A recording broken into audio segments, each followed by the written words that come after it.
Rugby is the most brutal team sport on earth. No pads, no helmets, just raw physicality, relentless collisions, and the kind of mental toughness that most athletes could only dream about. It is a sport that chews people up, and it has done for generations. But something has changed, because at the very top of the game, rugby is no longer just about pride and passion. It is about serious, serious money. Today, we are counting down the 8 highest-paid rugby players on the planet in 2026. These are the men pulling in the kind of annual salaries that even Premier League agents raise an eyebrow. Let's get into it. Kicking off the list with number 8, English rugby's defensive heartbeat, Saracens and England lock Maro Itoje, earning £800,000 a year. Now, before anyone says that figure sounds low for a player of his caliber, just wait, because what Itoje brings to the table goes far beyond what any spreadsheet can capture. Maro Itoje is 6'5", built like a man who was engineered specifically to ruin opposition lineouts. He has the athleticism of a back row, the physicality of a tight head, and the rugby intelligence of a man who has been studying the game since he could walk. He doesn't just play matches, he controls them. He is the kind of player that opposition coaches spend their entire week game planning around, and he still finds a way to disrupt everything they have prepared. And here's the thing about the £800,000 figure. It almost certainly undersells him. Itoje has become one of the most commercially recognizable rugby players in the world. His endorsement portfolio, his media presence, and his off-field brand partnerships push his total annual earnings well beyond that base salary. Saracens know exactly what they have got, and at £800,000, they are genuinely getting a bargain. Moving to number 7, a man whose life story is, without any exaggeration, one of the most extraordinary in the history of sport. Racing 92 and Springbok captain Sia Kolisi earning £808,000 per year. Born in the township of Zwide in the Eastern Cape, one of the most impoverished areas of South Africa, Kolisi grew up in conditions that most people reading about them can barely comprehend. He lived with his grandmother. He often didn't know where his next meal was coming from. Rugby was his way out, and he grabbed that opportunity with both hands and never let go. He went on to become the first black captain of the Springboks in their history. Let that sink in for a moment. The first. In a country where the relationship between race and rugby has always been complicated, loaded, and politically charged, Kolisi walked out as captain and changed what that jersey meant. And then he went and won the World Cup. Not once, twice. 2019 in Japan, 2023 in France. 2 World Cup winners' medals, captain both times.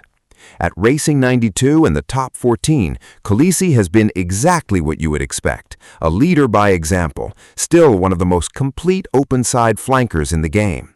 He carries hard, he wins turnovers, and his defensive work rate is relentless. But it is what he brings beyond the 80 minutes that makes the £808,000 figure almost irrelevant.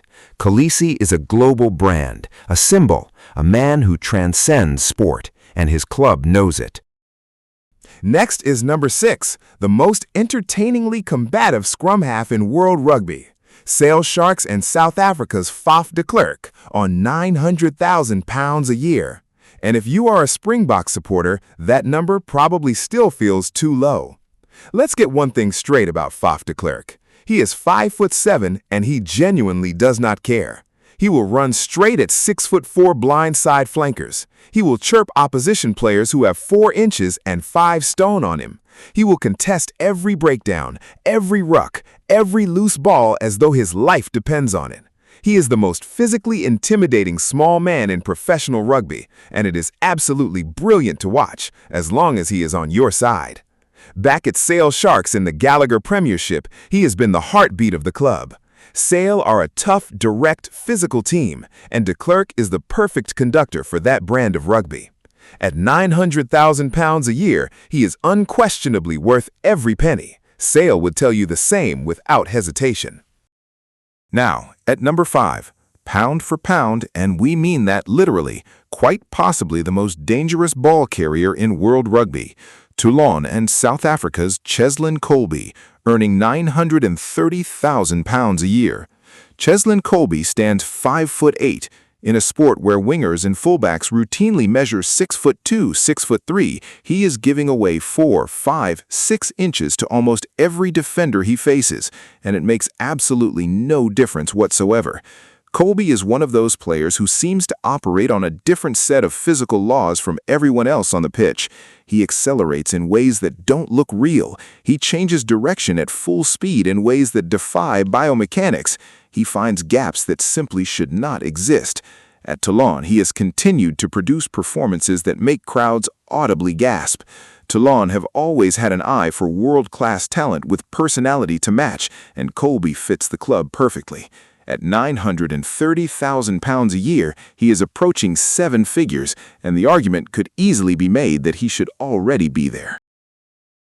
Stepping into the top 4 and into the £1 million bracket for the first time on our list, number 4, Bath Rugby and Scotland's Finn Russell, earning £1 million a year. Rugby's first certified genius of the post-pandemic era. Finn Russell does not play fly-half the way fly-halves are supposed to play fly-half. He plays jazz. He improvises. He makes decisions that no coach has drawn on a whiteboard in training or otherwise, because they are decisions that could only come from somewhere deep and instinctive inside Finn Russell's brain.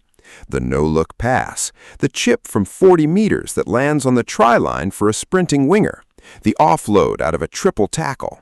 He is constantly, delightfully, occasionally infuriatingly one step ahead of everyone else on the pitch. For Scotland, he has been equally transformative. The national team's attacking game during Russell's peak years has been some of the most exciting rugby Scotland have ever produced. £1 million a year for that combination of genius, leadership, and box office appeal? It is hard to argue against it. Top 3. Number 3, the man who left New Zealand for France and immediately looked as though he had been playing in the top 14 his entire career. Toulouse and All Black fly-half Richie Mo'unga on £1,040,000 a year. Mo'unga is the complete package at 10. His kicking game off both boots is among the best in world rugby, accurate under pressure, probing in terms of territory, and varied enough to keep opposition back threes constantly second-guessing. His passing is quick and clean, his decision-making is calm and precise even in the highest pressure moments. And unlike some fly-halves who are primarily orchestrators, Mo'unga is also a genuine physical threat. He carries, he breaks the line, and he creates for the men outside him. For the All Blacks, Mo'unga has long been one of their most reliable performers in the biggest matches, a World Cup winner in 2023, a player who consistently delivers when the stakes are highest. At just over £1 million a year, he is among the most valuable assets in European club rugby, and Toulouse are very aware of that fact. Number 2, and yes, before the comments section catches fire, at £1.2 million annually, Owen Farrell. At £1.2 million annually, Farrell is the second highest-paid rugby player on the planet, and his position on this list reflects the totality of what he brings. The cap count, the resume, the commercial weight, and the profile that comes with being one of the most decorated players in English rugby history. His move to Racing 92 is one of the most talked-about transfers in recent rugby memory. Questions were asked. Could he adapt to the top 14? Would the French game suit him? The answers have been clear. Farrell has been excellent in Paris, bringing the same professionalism, the same standards, and the same ability to perform in high-stakes moments that defined his career in England. Love him or loathe him, and rugby supporters tend to feel very strongly in one direction or the other, Owen Farrell is a generational talent, the kind of player whose career, when it is finally over, will be studied and debated for decades. £1.2 million a year for that? It is not even a conversation. And at number 1, and it was never going to be anyone else, was it? The highest-paid rugby player on the planet in 2026. Toulouse and France's Antoine Dupont on a remarkable £1,250,000 per year, £1.25 million every single year. Where do you even start with Antoine Dupont? He is not the best scrum half in the world. He is not just the best player in his position. He is, by the consensus of almost every credible voice in world rugby, the best rugby player on the planet. Full stop. And the truly extraordinary thing is that the argument for that title is not even particularly close. He is in a category of his own. World Rugby Player of the Year multiple times, the engine behind Toulouse's European dominance, the creative force that has turned France into the most exciting, most feared team in world rugby. He reads the game at a speed that makes defenders look as though they are moving in slow motion. His passing is telepathic. His carrying is powerful and direct. His support lines are immaculate. He scores tries. He creates tries. He wins penalties. He controls territory. He does everything at the highest level better than almost anyone who has ever played the game. He makes rugby itself more relevant. At £1.25 million a year, there is not a single accountant, director of rugby, or chief executive on earth who would tell you that is anything other than a bargain. This is what the best in the world looks like. And that is the 8 highest paid rugby players in the world in 2026. From Maro Itoye at £800,000 a year to Antoine Dupont at £1.25 million. 8 players who have reached the very pinnacle of a sport that is finally starting to pay its elite the way they deserve. But here's what I want to know from you. Do you think these players are worth their wages? Is there a name missing from this list that you think should be on it? And who, in your view, is the single best value signing of all 8? Drop it in the comments below. I read every single one of them.